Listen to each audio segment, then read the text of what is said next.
may kinausap na ako na tao. Sinabi ko sa kanya, kapag pinatay ako, patayin mo si BBM, si Lisa Araneta, at si Martin Romualdez. No joke. No joke. Ninyong lahat, Martin Romualdez, Lisa Marcos, Bongbong Marcos. Kung ganun na lang kadali ang pagplano sa pagpatay ng isang presidente, paano pa kaya ang mga pangkaraniwan na mamamayan? Yang ganyang kriminal na pagtatangka ay hindi dapat pinapalampas. Yan ay aking papalagan. Kaya hindi ko hahayaan magtagumpay ang hangarin ng iba na hatakin ang buong bansa sa burak ng politika. Amid a very intense political feud that has hogged the headlines for quite a while now, the country's financial managers are confident that the economy will be spared. It's a business as usual for us, and I don't think that these political noises would have any impact on the economy. Even foreign investors are supposedly not bothered by the tensions between the two most powerful leaders of the land and their political allies. In fact, their interest in doing business here has not waned one bit. Actually, there are a lot of investments that are coming in, and we are pursuing those investments. So they haven't mentioned anything yet about these things that are happening in our country. For the business community, what's important is that the Philippine economic agenda remains resilient in any political season that emerges. As proof, economic managers trumpet the recent grade given by the Standard & Poor Global Ratings. S&P maintained the BBB plus rating of the Philippines.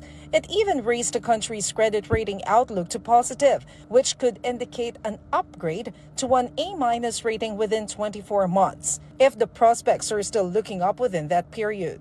These ratings mean international lenders are confident of the Philippines' ability to pay off its debts and are willing to extend loans at reduced interests. On Thursday, President Bongbong Marcos sat down with his economic team to talk about the national budget as well. And while Senate President Francis Escudero and House Speaker Martin Romualdez were also in that meeting, the NEDA chief was quick to clarify that there was no talk about politics. The president wanted to get the assurance that the priority projects of this administration, projects that have been so well identified as critical to achieving that social and economic transformation that it wants to achieve in the medium term, are funded in 2025. For News 5, Maricel Halili, We Are One News. We're bringing developing news and the stories behind the headlines. This is Story Corner, the Story Conference. I'm Ed Lingao. Some stories we're watching this Friday, November 29. President Marcos has confirmed the circulating text message in which he advised Congress against filing an impeachment complaint versus VP Sara Duterte. This morning, President Marcos says he believes that such a move would only waste time and resources without benefiting the Filipino people. When asked if he has reached a point of no return with Sara Duterte, the president says, and we quote, "Never say never." Meantime, the Vice President has asked the NBI to reschedule today's hearing on her alleged threats against the President. In her absence, she cited the late notice from the Committee on Good Government about the cancellation of its inquiry. The VP claims she was supposed to attend today's hearing or today's House hearing on the OVP and DepEd's confidential expenses. December 11 is the new tentative date for Duterte to turn up at the NBI headquarters in Pasay City. And Mary Jane Veloso is expected to arrive in the Philippines next month. While her parents said she is coming home before Christmas, there are reports that Indonesia could only complete arrangements for the prison transfer by January. Veloso has been detained in Indonesia for 14 years on charges of drug trafficking. And joining us today is Storycon's resident political pundit, all the way from, where are you in Europe? Tito Ronald? France. Are you there? You're in France. Yes. Is that correct? You're in France. Oh, c'est la vie. On my way to the Vatican next week. So, nakita mo Ed, may halo. Wala pa siyang halo. Hindi halo yan May konti na, may konti na. Hindi halo yan, kintab yan ng noong. Joke lang yan. Yan ang ating papalicious political pundit, si Tito Ronald Llamas, all the way from France via Zoom. And our papalicious person from from Parañaque. Sorry, Ami. Ami Pambintuan, ang editor-in-chief ng Philippine Star, all the way from Parañaque City. Happy Friday, Ami. Ay, teka. Happy. Masama pala pag late to, no? Masama pala pag late dumadating, ano? Alright. Grabe. Sorry. I've been in denial for the past so many weeks na gumagrabe ng traffic eh. Dumoble na yung travel time eh. Christmas traffic na yan. Yeah, I left. Pasko na. In fact, I left earlier than usual and I still arrived late. But anyway, teka, the headlines today, coming from yesterday's reported text message from the president na wag na raw pag-aksaya ng panahon si Sara Duterte at ang impeachment at go on with the business of governance now. I'm wondering lang, Ronald, how does that affect everything on the ground? All the talks that have been going on, all the plans that are being laid out. We will have later on one of our guests, si Franz Castro ng Makabayan Bloc, and I think they're pushing through, di ba, with the impeachment. I think the Magdalo is also planning to push through, and so on down the line. And now we have the president saying, wag pag-aksaya ng panahon yan. How will that affect everything? Well, Ed, Ami, nga pala, happy weekend. Happy weekend dyan, no? Una, yung isang interpretation niyan, i-take natin at face value yung sinabi ng presidente. Okay. Kung sinabi niya na ganyan, edi ganyan yon. Okay. No? Yung isang anggulo naman ay alam ng presidente, alam ng mga nakapaligid sa kanya that an impeachment will not only hurt Sara, pero tatamaan din siya. Kaya ang taktika niya is to maintain some distance. Para hindi daw maganda na yung presidente pinapa-impeach yung kanyang vice president. The optics. It must come somewhere else. No? Kaya yung nagiging parang debate, iti-take ba natin ang face value yung sinabi ng presidente? Or literally? Dahil may adverse effect din sa kanya, medyo tatamaan din siya ng impeachment at gusto niyang wag magmukhang siya yung nagpapa-impeach. Nag-create siya ng distance. Okay. No? Nag-create siya ng distance. Pero makikita natin yan, sabi nga nila, the truth of the pudding is in the eating. So makikita natin yan next week. Kung merong tutuloy, no, 3 stages yan eh. Ami at Ed, alam niyo naman yan eh. Yung unang stage, yung impeachment, tsaka yung endorsement. No? Yung ikalawang stage, yung ethics committee. Mga 2 or 3 meetings yan. Justice Committee. Yeah. Tapos yung ikatlong stage, yung botohan na to impeach her, na kinakailangan ng 30% of the House. Yeah. So makikita natin, kung yan ay umaandar, no? Umaandar yan. Halimbawa, natutuloy yung mga meetings sa ethics committee, may indication na may blessing. At kung makakabotohan next month, sa impeachment, halimbawa makakuha ng more than 30% ng House. Ibig sabihin, may blessing. No? Napatago. Bagaman kahit nagdidistansya yung presidente. No? Kaya, yun doon natin makikita. Ang sinasabi ko lang ngayon ay possible interpretations nung sinasabi ng presidente. Whether that is true or not, makikita natin next month. Okay. So parang isasabi mo, one choice is to take the president literally na huwag kayong mag-impeach. Let's go on with the business of governance. Taking that literally. The other one is the perception or optics of distancing himself even though ibang nangyayari under the surface. Yes. Okay. Saan ka tumataya? Nakuha mo. Saan ka tumataya? Ngayon, Pero ang issue dito, pustahan. Pero Ronald, Kapag ganyan na ang message niya may text siya to his allies, alam naman natin super majority control niya sa House, and it's led by his favorite cousin. Kapag dinify siya, hindi rin maganda sa kanya yan Kasi yun ang text na huwag niyo i-impeach. Nag-aaksaya lang kayo ng panahon. It will not benefit a single person, sabi niya. Di ba magmumukha din na you are defying the president?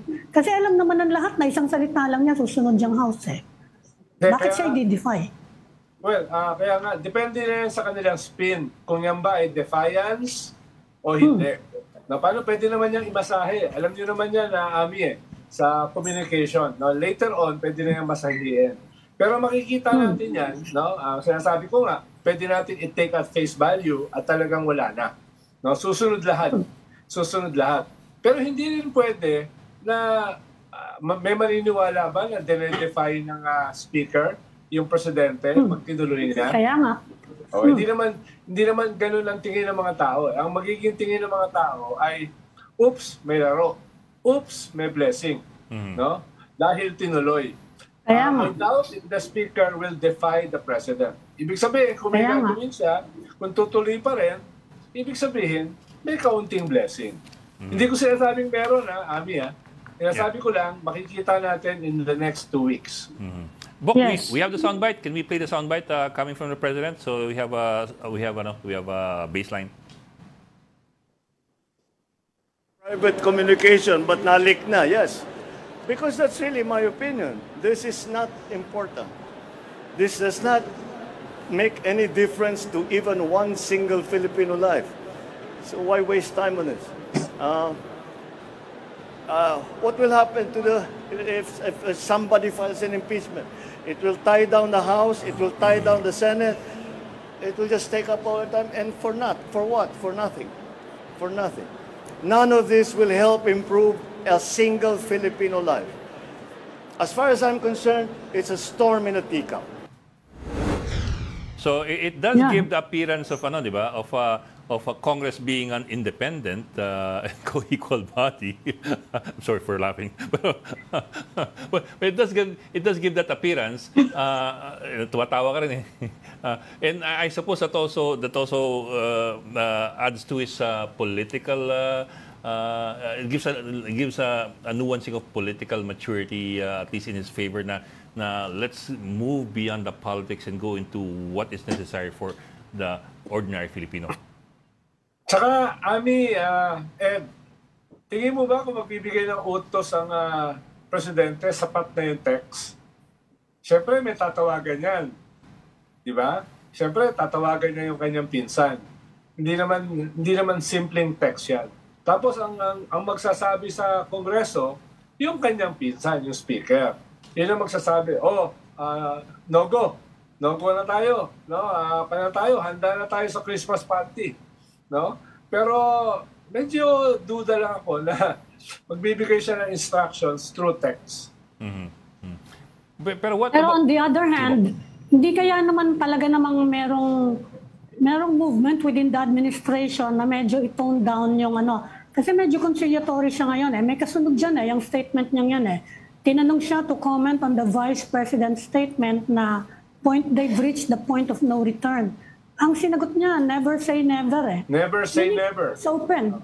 He is open to a possible mending of ties. Hindi siguro reconciliation on the level of the unity partnership. Pero the fact na sinabi niya yon in public, merong ganun merong ganung sentimento siguro na pinakikinggan niya. Kasi marami din sa mga paligid niya na naiipit Dating unit team yun It's the former coalition. Naiipit din sila and siguro meron din mga nagsasalita, di ba kayo pwede magkasundo? Siguro, I think meron din may genuine sentiment din na ganon within the administration. So, siguro wini-weigh din nila yon. Kasi kahit naman hindi i-impeach si Sara Duterte, ongoing na yung criminal investigation niya You can put her in prison actually. Di ba? Without impeaching her. Masama pa rin yun sa mga Duterte, di ba? Yes. Kung talagang gusto mong you want to go after her. Tatlong puntos lang, Ami. Una, hindi naman ako nagugulat dahil yung personality naman ng presidente, di ba? Ganun naman talaga. Conflict Yes. affairs. Non-confrontational. Passive-aggressive. So, nakita na natin yan in the past 2 years. No? It's complicated. Diba? Yung mga ganun ba? It must be the fentanyl. No? So, talagang, yung kumbaga kasama sa personality ng presidente, yung backpedal. Sabi nga ni Heraclitus, kilala mo yun, Ed? Si Heraclitus. Si paring Herak yun. Oo. Ano sabi ni Heraclitus? Bago kayo yun bago doon sa mga kilala, bago sila Aristotle. Ano sabi niya? Character is destiny. Character is destiny. No? Kaya minsan yung character natin will define ano ba talaga yung mangyayari. Hindi lang sa kanyang kinabukasan, kundi sa kinabukasan ng bansa. Ikalawa, Ami, ay kaya pa bang ayusin yung ang tawag ko hindi rift ang tawag ko chasm, no? Parang too much water under the bridge. Kaya pa bang ayusin yon? Mukhang from my vantage point medyo mahirap even for the president. At ikatlo, panghuli, yung mga kaso na ipafile sa kanya na gusto na ngang kunin ng ombudsman, di ba? Gusto na niya kunin Gusto niya siya na yung mag-consolidate ko lahat ng kaso, no? Ay yung mga kaso na yan ay matagal yan na proseso Ibig sabihin, the Dutertes will survive the midterm. That is very dramatic, game changer for the administration. If the Dutertes survive the midterm, hindi tumagal yung mga kaso, hindi dumating yung ICC, hindi na-impeach si Vice President, then magbabago yung political complexion after the midterms. Marami nang pwedeng bumalik sa kanila, no? Kaya tingin ko yun yung calculation, no? Yun yung calculation na posibleng mangyari kung hindi nila, if they don't go for the jugular. Pero kung i-impeach nila yan, it could actually turn them into underdogs Baka magkaroon na sympathizer yung mga Duterte actually. Yun naman yung isang argumento.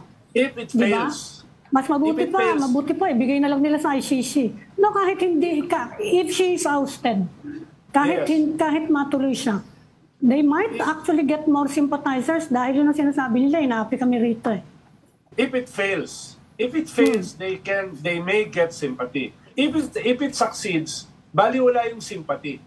No? If it succeeds, dahil hindi na siya makakatakbo ever. Diba? May makakatakbo pa namang ibang Duterte. Yes, pero yung ibang Duterte... Kapag nanalo yung tatay niya na mayor, malakas pa rin sila ron sa Davao. Yes, pag nanalo yung kapatid niya... Yeah, pero yung kanyang tatay, hindi na po pwedeng tumakbo ulit as president. Banned na At nakaamba yung ICC. So, ibig sabihin, kung ma-impeach, kung sakaling makakakuha sila ng sympathy, no? Which is also a question mark, ay para saan yung sympathy? Dahil hindi na siya pwedeng tumakbo for any position. At yung kanyang tatay, hindi na rin pwedeng tumakbo. Ang aasahan ba nila? Si Pulong? Si Baste? That's a possibility. Na yun ang harness. No? Pero for now kasi, hindi naman nagmamarka yung dalawa on the national landscape. Diba? Hindi naman nagmamarka si Pulong at si Baste. Si Basti nga, pinatakbo na lang as vice mayor. Pero Tito Ronald, wouldn't it be more politically advantageous to the administration if they pursue a criminal case versus impeachment? Kasi impeachment kahit paano, it really looks political because it is political. It's really political because it's a supermajority in Congress. Political siya. So even if they succeed in impeaching first, magmumukhang underdog talaga ang Dutertes at magmumukha talaga pinag-initan si Sara. Yes. Versus if it were the courts that, for example, rule, kahit pa paano merong veneer of neutral yun, neutral. May veneer of neutrality. I'm not saying neutral. May veneer of neutrality. Baka, ang problema lang, kaya nga, possibility naman yon. Ang problema lang, Ed, ay baka bago na yung presidente, hindi pa na-resolve yung kaso. Alam naman natin yung pwede nilang i-apply yung Pwede nilang, kung gagawin yung special court, o kaya, kung i-apply nila yung rules in the Constitution and in the law for speedy trial, pwedeng i-invoke yun Na-invoke na yun ni Crispin Remulla in the case of his son, remember? Yeah. Napakabilis.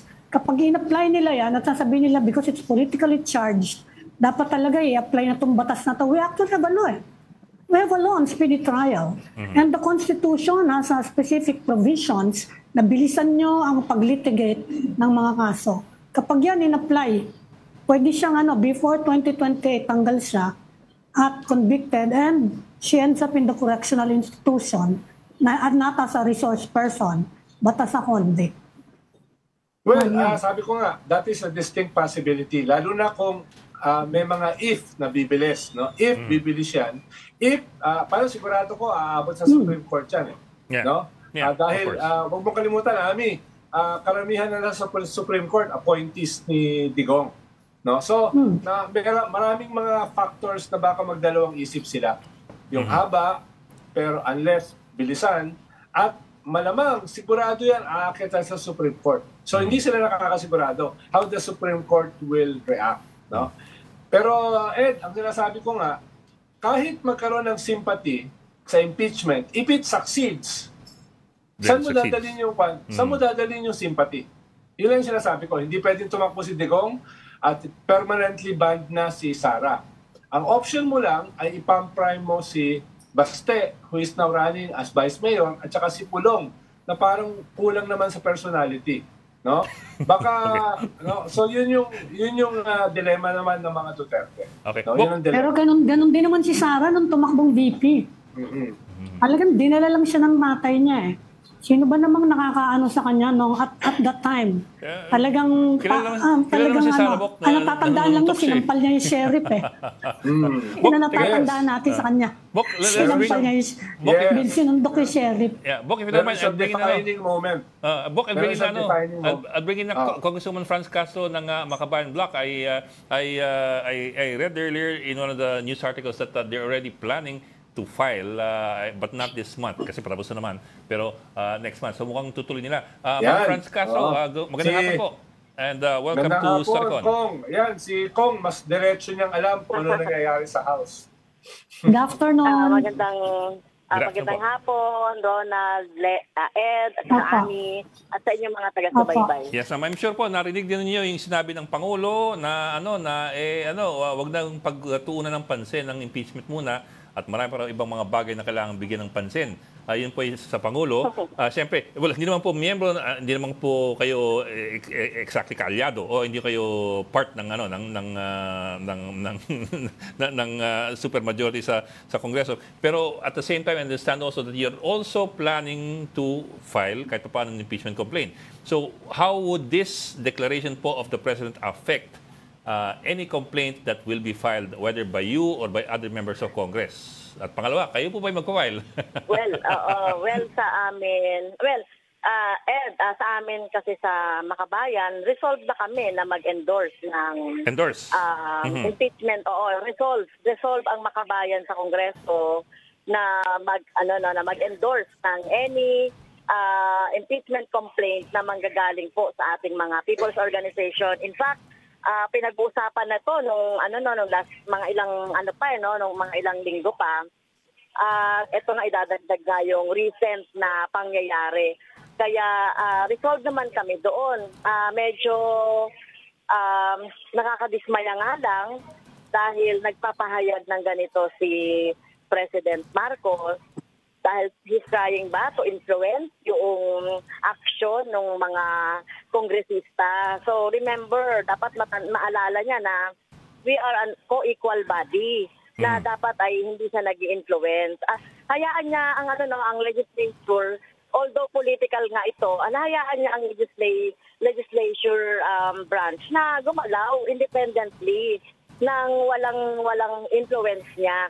So yun naman yung sinasabi natin. At non-compromising itong issue ng accountability, itong issue ng grave threat, itong issue ng betrayal of public trust, at saka itong bribery, at saka high crime. Kaya non-negotiable itong mga to na nakikita na natin sa mga pagdinig na nangyayari dito sa House of Representatives. Ma'am, if you don't mind, ma'am, bakit po resolved to endorse pa lamang? Ba't hindi ho mag-file ang Makabayan Block? Magagaling sa taong bayan niya yung at tapos kami yung mag-endorse. Tapos kailangan ng 1/3 ng lahat, at least mga more than 100, mga 160 Ayun. So, kami yung mag-endorse nun sa SecGen.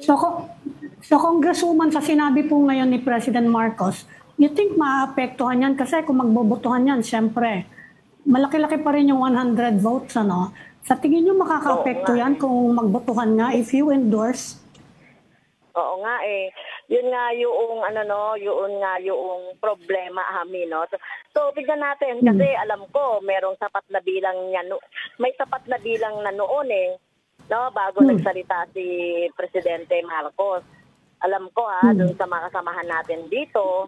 Kaya lang dyan sa mga pronouncement na ganyan, alam naman natin ang Kongreso binubuo ng mayorya na kung ano yung siyempre sabihin ng presidente ay kumbaga masusunod. Pero I hope maging independent-minded ang leadership. Ma'am, tuhugin ko na po yung sinabi niyo kanina. May sapat na bilang na dati noon pa bago magsalita yung presidente. Ano po yung bilang ninyo? No exact numbers, of course. Pero a ballpark figure. What numbers were you looking at before the president spoke, and what numbers are you looking at now? Well, meron nang alam ko parang meron na kaming binibilang-bilang na more than 100, no? Kaya tingin ko baka sa ganitong pronouncement baka magbago ang leadership. Ang boto.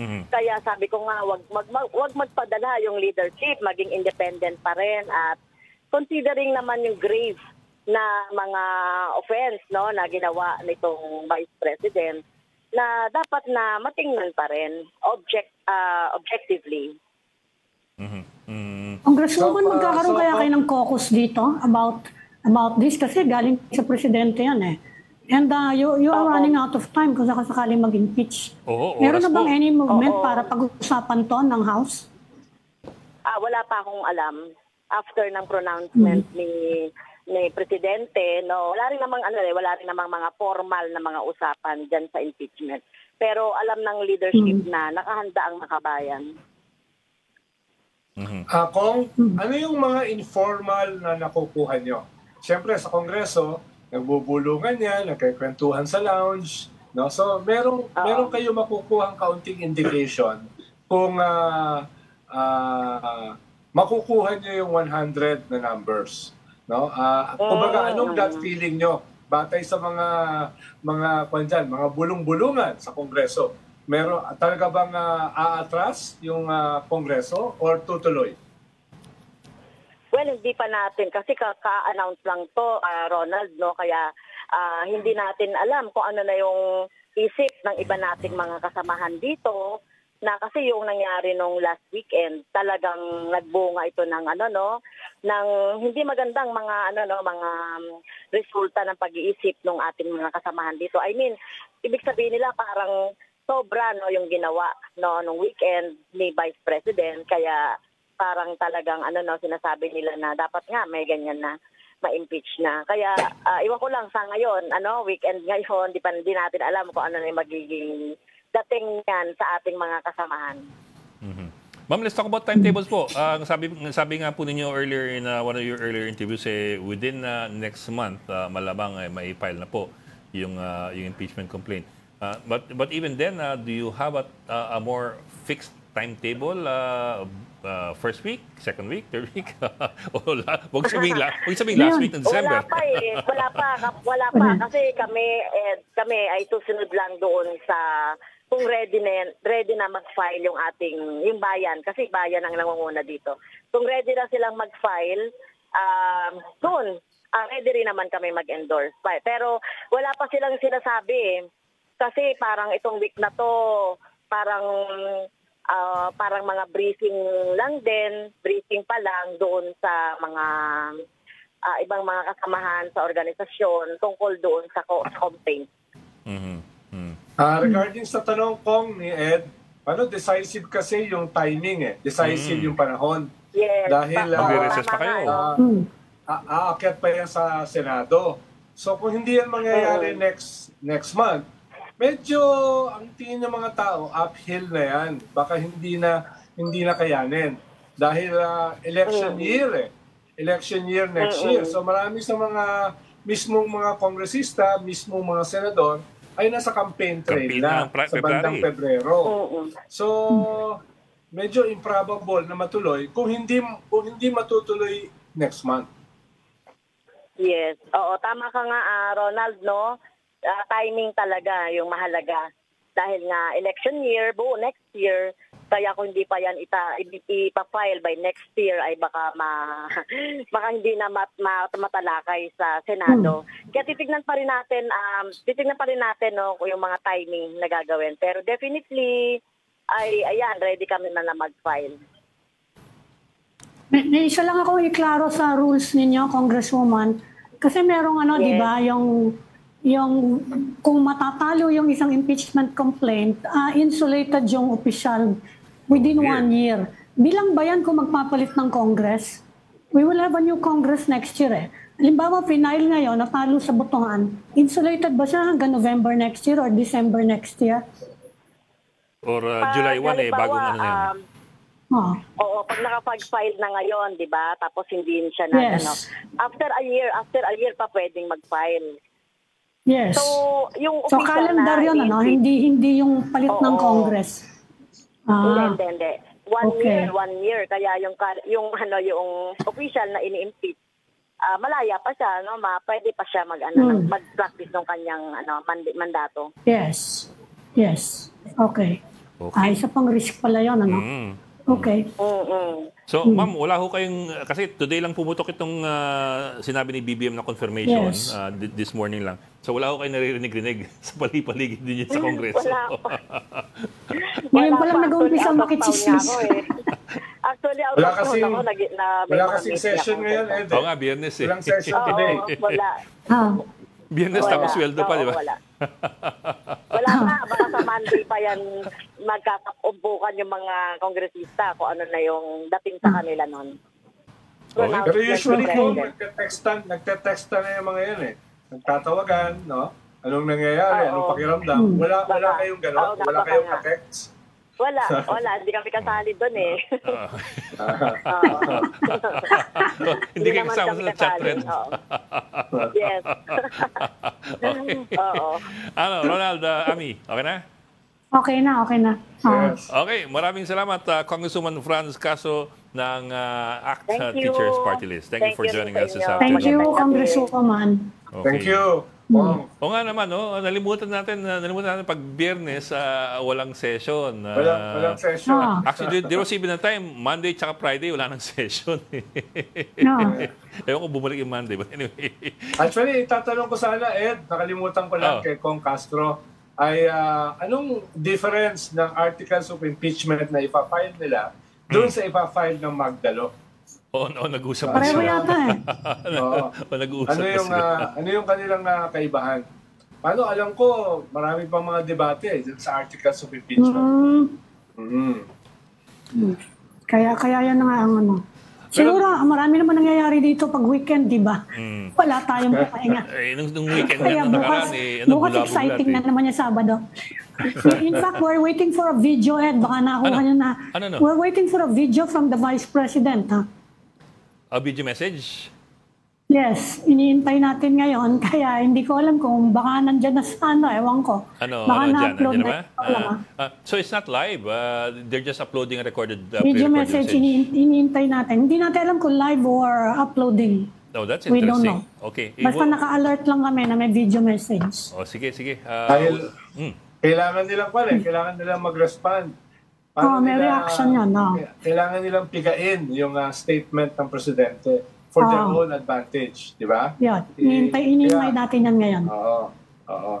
Very interesting ang press ko na yan dahil ang tawag dyan, kinakailangan nilang gatasan yung statement ng presidente para sa kanilang agenda. Kaya, yun. Saka lalo na yung parting never say never, ha? On mending ties.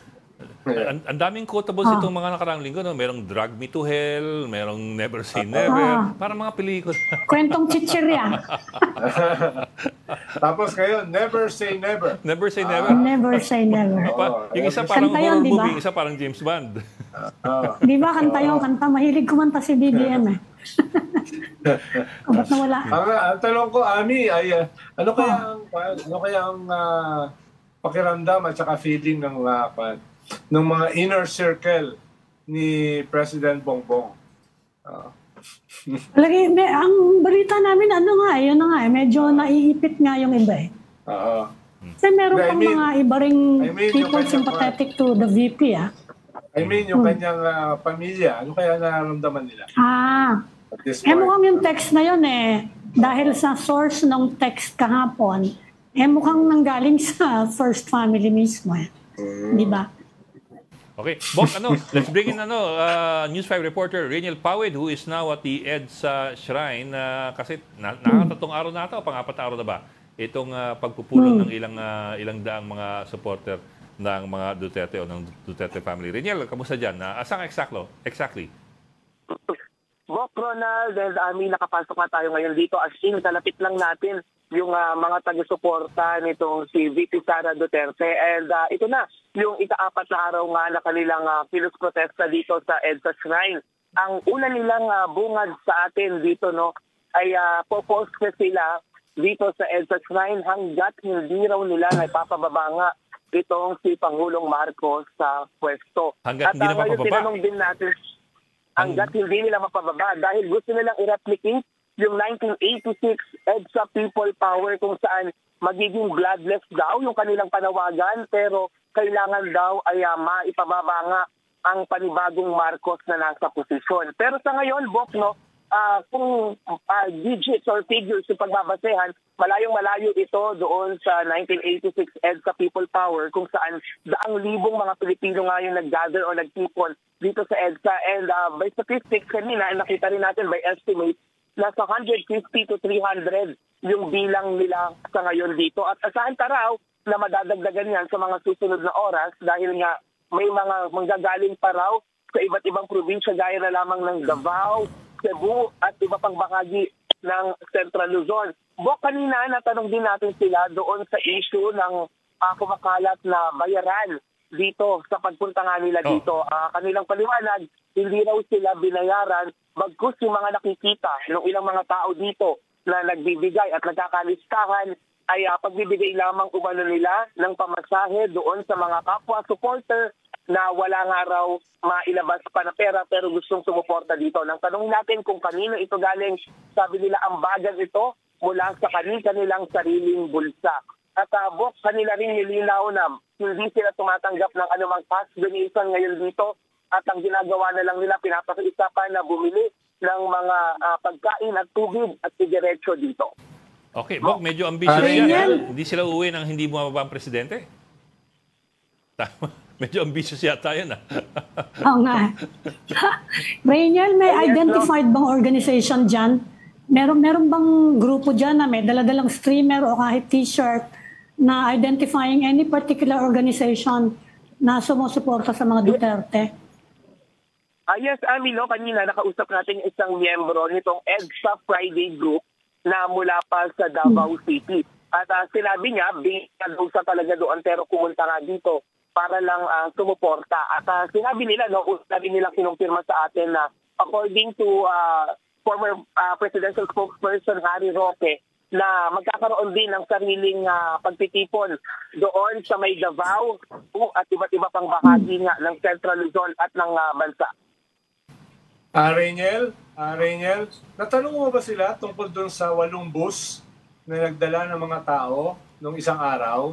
No, paano? Baka mahirap na maging espontanyo yung 8 bus, no? At ikalawa, natanong mo sila tungkol doon sa parang video na nakuha ng PNP na may nagpapalitan ng pera? Doon sa pagdalo ng mga kagsuporta rito, mariin nilang sinasabi na sila ay voluntaryong nangagsipunta rito. At doon naman sa video na kumakalat, ukol naman doon sa bigayan ng pera, sinabi nila na sarili nilang mga pera yung kanilang ginamit at iyon ay ambagan lamang. At kung may makita nga raw na nagkakaroon ng listahan dito, ay iyon naman daw ay palista para sa mga pagkain. Kaya kanina, ang panawagan ng mga ilang supporter dahil marami na rin naman daw silang imbak na pagkain dito, wala nang listahang magaganap para hindi mabahiran ng anumang issue na kulinan dito. Pero nang i-check natin, kanina nakakita naman tayo ng mga kahon-kahon nga na mga tubig at pagkain dito. So, within the day, sinabi nila na yung listahan ay totally inalis na nga dito sa EDSA Shrine. Pero Rainiel, ibig sabihin, nung pagsakay nila ng bus, kanya-kanyang bayad. No? Kanya-kanyang bayad. Walang nagbayad ng bus. Sabi So, nila, bawat isang kanya-kanya sumakay, yun. nagbabayad ng pamasahe. Parang si Edwin Gawla. Ayun, no? Ano?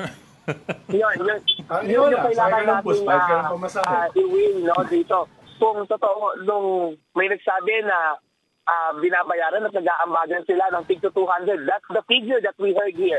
May 200 pesos na pinamamahagi pero galing daw sa kanilang bulsa. At meron din naman, ayan nga, no, na mga 8 bus. So, ayun yung mga dapat pang malinaw dito, no, kung talaga nga bang libre iyon, patawag iyon, or well-coordinated iyon, at ano naman itong sinasabing mga 200 na binibigay for the bayan or pamasahe. Well, interesting lang na kumusta naman yung yung police situation? Marami bang mga police, may anti-riot na ba diyan o mga sasakyan ng policeman lang? Yeah, with regard to the police, no, nakita natin na hindi pa ganoon karami yung bilang nila dito at yung ilan nga na mga mall, dahil malapit ito sa isang mall establishment, yung ilan sa nagta-traffic dito ay mga mall guard pa lamang. So yung mga police na nakita natin, they were just waiting doon sa may chapel, doon sa may chapel area at dito sa harap kung saan nga nagkakaroon nitong pagtitipon na ito. Rainiel, may mga kilala bang personalities na nandyan? Usually kasi sa mga rally, may mga kilalang pangalan na pumupunta o nagsasalita from the Duterte camp. Meron ka ba nakita na ganon? Simula ngayong araw ay simula kaninang umaga ay wala pa tayong nakikitang mga prominente o kilalang personalidad dito. And hopefully,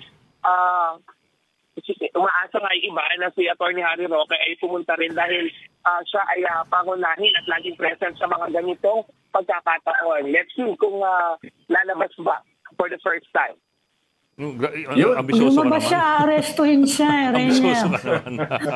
Lumabas siya, arestuhin siya. Pero let's see kung hanggang saan dahil siya ang nagtawag ng pagtitipon. So let's see kung sino yung nagtawag. We should see some of his kahit shadow man lang dito.